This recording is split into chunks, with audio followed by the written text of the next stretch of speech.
Hello friend, good afternoon. তো চলো আজকেও কী কী রেসিপি করেছি সেটা তোমাদের সঙ্গে শেয়ার করা যাক।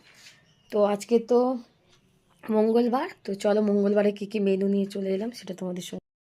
তো বন্ধুরা, এদিকে আছে গরম গরম ভাত, আর এদিকে আছে উচ্ছে আলু ভাজা, এদিকে উচ্ছে আলু ভাজা। তো এদিকে আছে কি দেখা যাক, এদিকে আছে রুই মাছ দিয়ে ফুলকপি আলু দিয়ে মাছের ঝোল। তো মাছগুলো সব ভিতরে ঢুকে গিয়েছে, যাই হোক। তো বন্ধুরা, তো দেখতেই পাচ্ছ এই মাছটা সব ভিতরে ঢুকে গিয়েছে, সব ভিতরে। এই যে, যাই হোক, এই যে রুই মাছ দিয়ে ফুলকপি আলুর ঝোল। আর এদিকে এখনও মাছ 4 পিস মাছ ভাজা আছে, তো যাই হোক।